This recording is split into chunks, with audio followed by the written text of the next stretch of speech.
Bonjour Guillaume, Bonjour.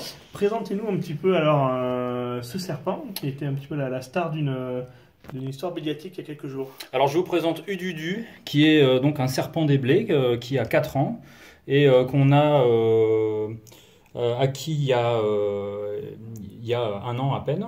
Et voilà, ce qui s'est passé, c'est qu'aux alentours de Noël, eh bien, il n'était plus dans sa cage, dans son terrarium, et Il est disparu. il a disparu. Donc on a retourné tout l'appart, pour tous les recoins, et bien, on n'a pas réussi à être introuvable. Voilà. Introuvable jusqu'à mercredi dernier où, comme tout le monde, on a lu la REP et on a découvert qu'il avait été retrouvé. Ça va être un petit peu la surprise alors de le voir comme Oui, ça. et puis surtout, effectivement, ouais, de le voir, de voir sa tête dans la REP, même sur France Info, voilà, la façon dont tout a été retweeté très vite. On comprend toujours pas comment il s'est retrouvé 2 étages plus bas. Mhm. Euh, Mystère, voilà. C'est le mystère des serpents qui se faufilent, un peu partout.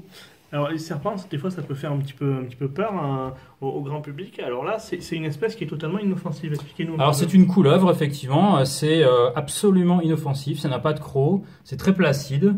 Et on a plus de chances de se faire blesser par un chat que par cet animal. Effectivement, cette histoire est aussi l'occasion de démystifier un peu le serpent et beaucoup de gens qui sont phobiques. Ça peut permettre aussi de se rendre compte que c'est pas le monstre qu'on peut, qui est décrit dans. Son achat, c'est totalement légal en fait. C'est une espèce autorisée par la loi. Tout à fait, oui. Ça fait partie des NAC, des nouveaux animaux de compagnie. Pas mal de gens ont également des serpents comme ça. Et celui-ci, voilà, il est absolument inoffensif et c'est tout à fait légal dans le posséder.